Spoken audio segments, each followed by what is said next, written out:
yako tu unawaza. Sawa. Ndio maana nataka kufundisha neno ili uende kwenye nafasi ya kuweza kujua hivi vitu. Sawa, kama jana tulisema hali, tunaongeza njia ya pili. Hivyo vyote tunaweza kujifunza moja mpaka tunamaliza. Sawa. Kwa hiyo tunapokuja neno la Mungu, tukizungumza neno kimsingi ni Biblia. Sawa. Tukizungumza neno kimsingi tunasemea Biblia. Tumepata nafasi ya kujifunza tukasema Biblia ni neno la Mungu. Sawa? Ndivyo ambavyo tumepata nafasi ya kujifunza kwamba hili ni neno la Mungu. Sawa? Na hili neno la Mungu kwa kuangalau tu kuongeza ufafanuzi. Hii Biblia ambalo tunalisema ni neno, wakati fulani tunasema tu ni neno la Mungu kwa sababu tulifika kanisani akasimama mchungaji akatuambia hili ni neno la Mungu. Hatujapata hata uthibitisho kweli kama ni neno la Mungu. Kwa akija mtu akakaza kabisa kutuambia hiki ni kitabu aliandika wazungu, tunaweza tukakubaliana naye. Sawa? Kwa sababu hatujajipatia uhakika wa kusema kweli hili ni neno la Mungu. Biblia hii ambayo tunaisemea ni neno la Mungu tuna vitu ambavyo imekwenda hatua kwa hatua. Sawa? Imekwenda hatua kwa hatua. Hii Biblia imetoka kwa Mungu. Sawa?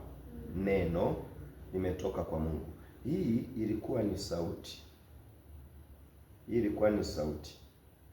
Kwa sauti imechukuliwa ikawekwa katika maandishi. Maana alikuwa anasema alafu mwingine anaandika. Sawa?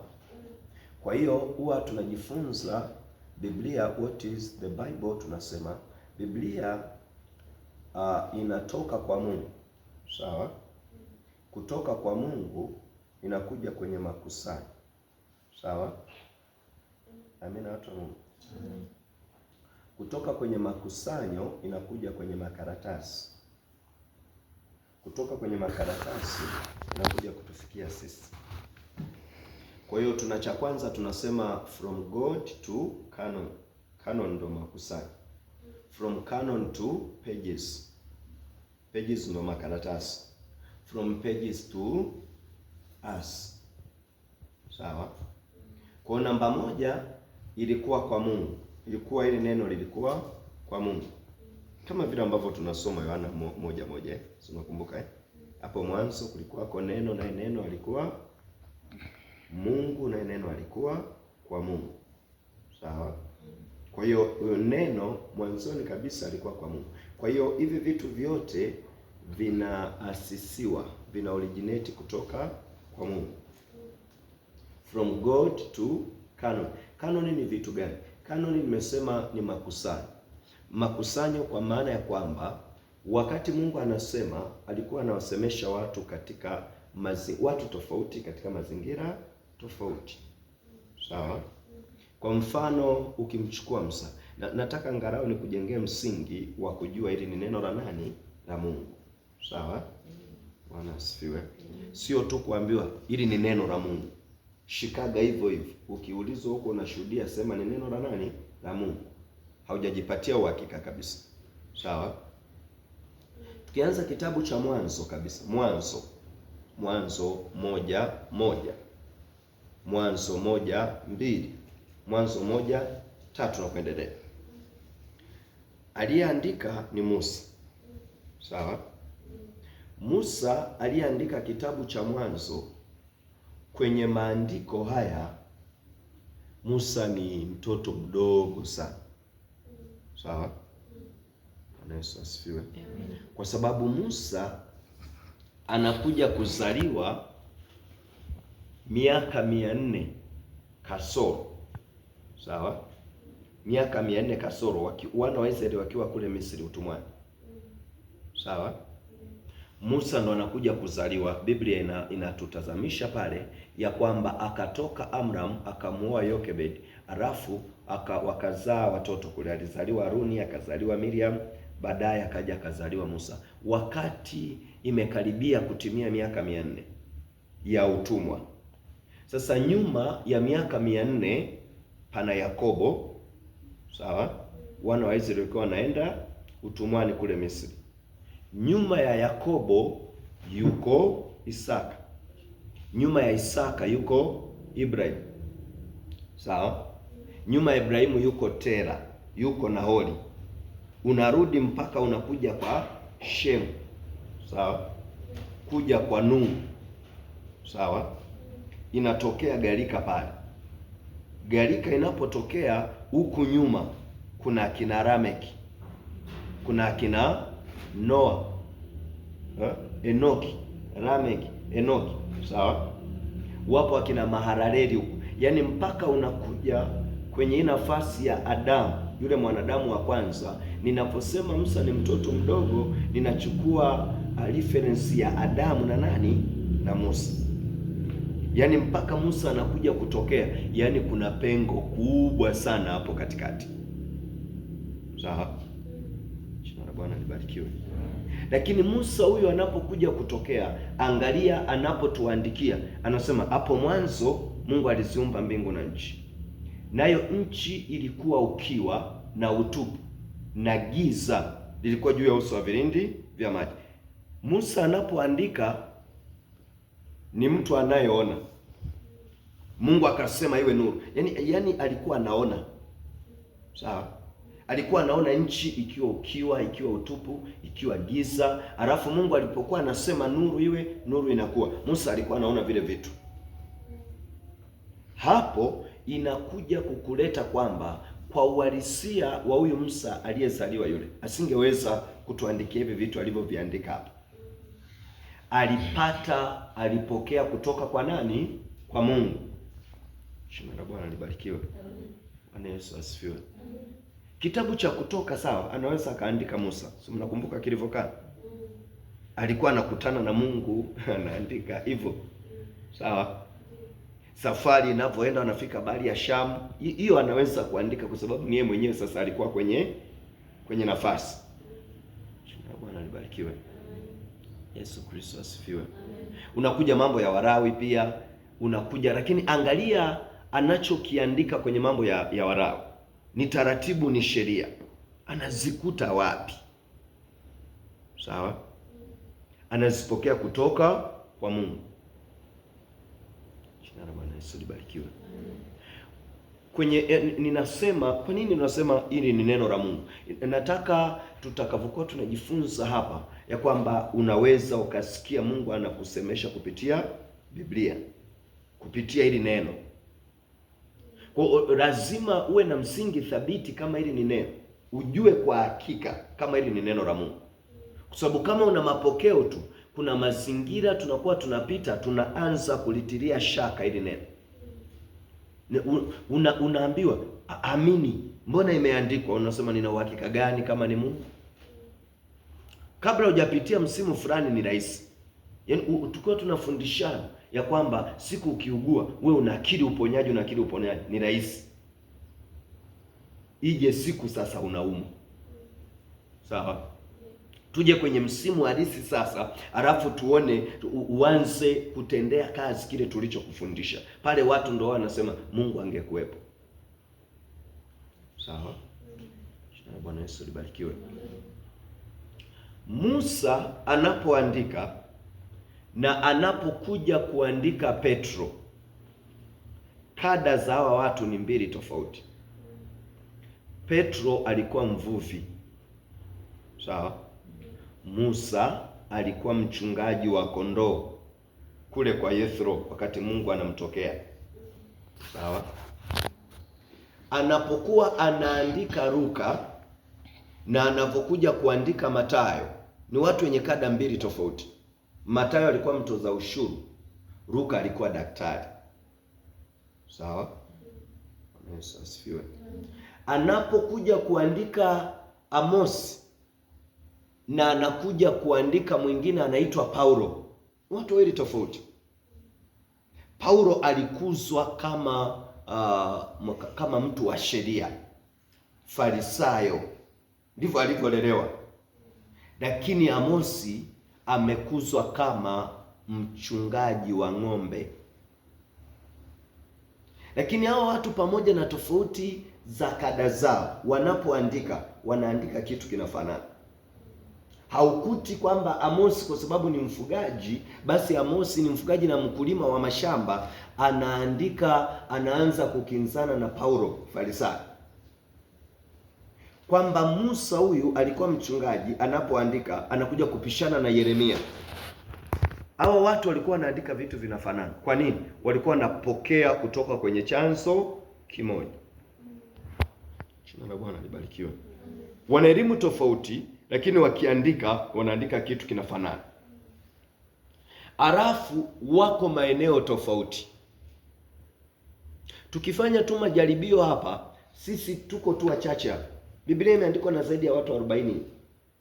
Sawa? Zaidi ya watu 40. Kwa kipindi cha miaka zaidi ya 1500. Sawa? Watu zaidi ya 40, miaka zaidi ya 1500 katika maeneo tofauti, watu wa kada tofauti, lakini wanaandika kitu kinafanana. Huyu anapoandika usizini na huyu anaandika usizini. Huyu anapoandika umpende jirani yako na huyu naye anaandika umpende jirani yako. Ni kana kwamba walikuwa wanaigiriziana. Yaani ukisoma Biblia ni kana kwamba watu walikuwa wanaigiriziana. Kumbe Petro alikuwa, wakati Yohana anaandika anasema siwaandikii amri mpya, mpendane. Sawa? Mpendane. Tayari huku nyuma tulikotoka tumeshajifunza Mungu ni pendo. Kwa ni kana kwamba Yohana na yeye alikuwa anasoma vya wenzake alafu anaandika. Alikuwa asomi vya wenzake, alikuwa anaandika vya kwake. Yesu asifiwe. Yesu asifiwe. Kwa hiyo angalia sasa, tukifungiana sisi watu watatu. Chukua huyo ufungia kule hapo tu chumba cha juu tu pale. Huyo mfungie chumba cha pale juu, huyo mfungie hapa, mwingine mfungie hapo chini kidogo. Alafu ambie anzeni kuandika. Huyu mmoja ni mhasibu, huyu mwingine ni mkulima, huyu mwingine ni engineer. Kila mmoja ataleta vitu ambavyo vinafanania fani yake. Lakini ukiangalia habari za Mathayo hazifanani kabisa fani ya Mathayo ya kutoza ushuru. Habari za Luka hazifanani kabisa habari za udaktari. Sawa? Kwa nini? Alikuwa analisema neno la Mungu. Jina la Bwana libarikiwe. Kwa hiyo ni Mungu alikuwa anachukua vitu analeta kwenye, sasa tumesema from God to canon. Tukisema canon tumesema ni makusanyo. Makusanyo ikiwa na maana gani? Au watu walikuwa wanaandika wakiwa sehemu tofauti tofauti. Kwa sasa hivi vitu inabidi vikusanywe, vianze kuwekwa kwenye makaratasi. Kwamba Mungu alikuwa anasema na huyu mtu, anaposema na huyu mtu yuko Ibora, huyu mwingine yuko Iringa, mwingine yuko Njombe, mwingine yuko wapi. Kwa hiyo anapoanza kuandika vile vitu anaviandika akiwa Njombe. Sasa inabidi mwisho wa siku tuje tupate kitu kimoja kutoka kwa hawa watu zaidi ya 40 hao. Kwa huu msimu wote mrefu inabidi tuje kupata kitu kimoja. Hapo panakuja kitu kutoka kwa Mungu, tunakuja kwenye makusanyo. Tuvikusanye vile vitu tuvilete pamoja. Tukivileta pamoja tuviweke kwenye karatasi, pages. Sawa? Alafu kutoka kwenye makaratasi vije kumfikia mtu. Bwana nibarikiwe. From pages to us. Sasa angalia ule mrorongo. Nataka hapa ujifunze kitu cha msingi. Mungu, makusanyo, makaratasi, watu. Hapa katikati pamehusisha tafsiri. Sawa? Yaani maana yake kile kitu kilichosemwa na Mungu kimepitia katika hizo channel mpaka kinatufikia sisi. Maana yake hapa katikati panaweza pakaingia ubinadamu wa mtu hapa katikati. Sawa? Panaweza pakaingia ubinadamu wa Mfalme Suleiman, akaingiza kuoa wake wengi, na usipokuwa smart na wewe ukaibuka na imani ya kuoa wake wengi na ukasimamia kusema Suleiman alioa wengi. Sawa? Yaani alipoingiza ubinadamu wake Daudi na wewe ukaingiza binadamu wako, ukashindwa kufahamu ya kwamba ili neno limetoka pale likaja hapa linakuja kunifikia mimi. Yesu asifiwe. Amen. Yesu asifiwe. Amen. Kuna tafsiri kutoa tu hilo neno kutoka kwa mwandishi wa kwanza aliyekuwa anaandika kwenye Kiyunani mpaka kuleta kwenye huyo anayetafsiri, kuweka Biblia kwenye kisafa. So unajua kuna lugha za kisafa, Biblia ya kisafa. Yaani kutoka kwenye Kiyunani mpaka uje kuleta kwa huyu ambaye ni msafa leo. Yaani lazima kuna kitu hapa kina miss. Kuna kitu kinapotea hapa katikati. Kwa nini? Sio kama Mungu anakipoteza.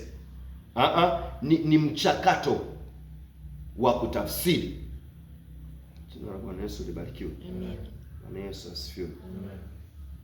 Ule mchakato wa kutafsiri, hebu nisaidie kusoma Wakorintho wa kwanza 15:38. Wakorintho wa kwanza 15:38. Hebu soma. Wakorintho wa kwanza 15:38. Uwe na Biblia ya Kiingereza pia. Nataka tujifunze tafsiri. Anasema tumieni akili kama ipasavyo, wala msitende dhambi, kwa maana wengine hawamjui Mungu. Ninanena hayo niwafedheheshe.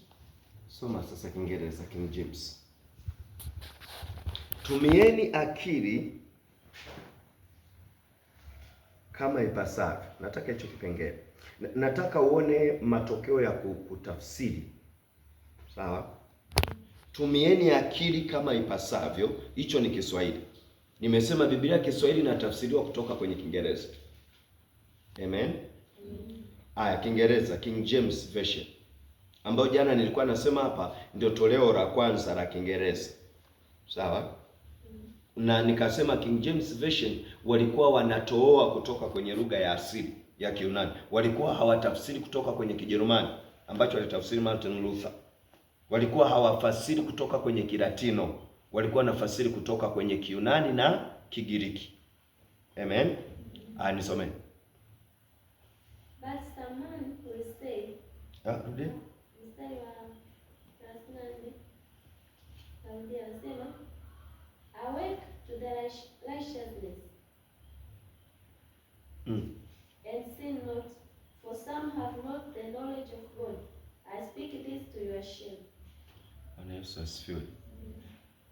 Jamani, tunaweza tukajifunza, sio? Tunaweza tukajifunza Kiingereza na Kiswahili.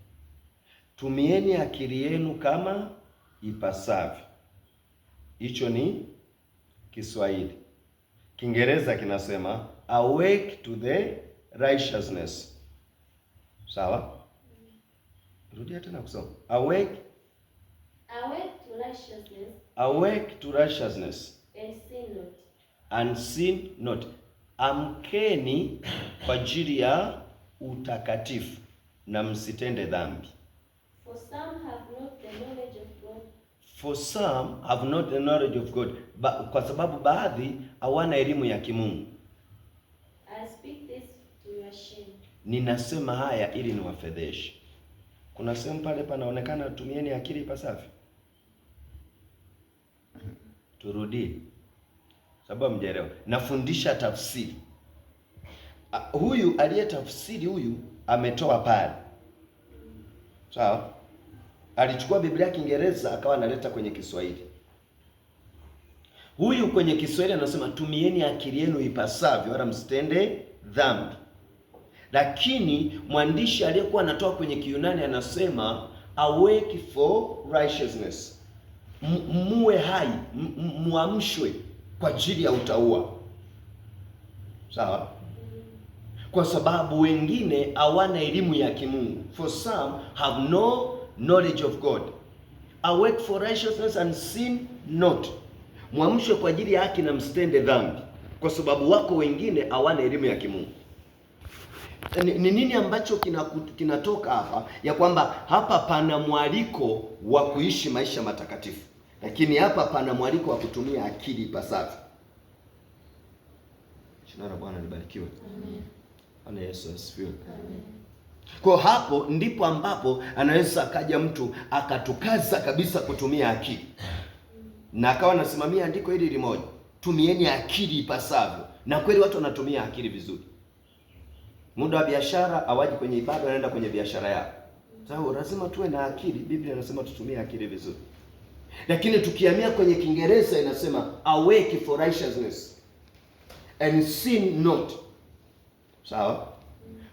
Awake ni kuamshwa, kuwa hai, kuishi kwa ajili ya utauwa, kuishi kwa ajili ya utakatifu na kuto kutenda dhambi. Yesu asifiwe. Yesu asifiwe. Nasema ni neno la Mungu linatoka kwa Mungu, linakuja kwetu sisi. Angalia kinachotufikia sisi leo, tunapata tumia akili ipasavyo. Ndicho tunachokipata leo. Lakini kilichotoka kwa Mungu, muwe hai katika maisha ya utauwa. Jina la Bwana libarikiwe. Bwana Yesu asifiwe. Kuna mchakato hapa katikati wa kutafsiri. Yaani watu walikuwa wanachukua kitu alichokiandika Musa, wanaanza kukifasiri. Na wakati Musa anaandika hakusema hiki ni kitabu cha Mwanzo. Ni watu walikuja wakakipa jina Mwanzo. Walikuwa wanaona kina habari za mwanzoni, wakakipa jina Mwanzo. Kinahusiana na masuala ya kutoka haya, wanatoka Misri wanaenda Kanaani, wakakipa jina Kutoka. Ni wanadamu. Sawa? Wakaona kinahusiana sana na mambo ya Warawi hiki. Wakasema kiitwe mambo ya Warawi. Kuna hesabu tu, sijui watu wa kabila la Lawi walikuwa 17,000, watu wa Yuda walikuwa 22,000. Hiki tuseme kitabu cha hesabu hiki. Sawa? Na Bwana libarikiwe. Bwana Yesu asifiwe. Lakini nataka tuone chanzo, source, kwamba chanzo ni Mungu. Hivi vitu vime originate kutoka kwa Mungu.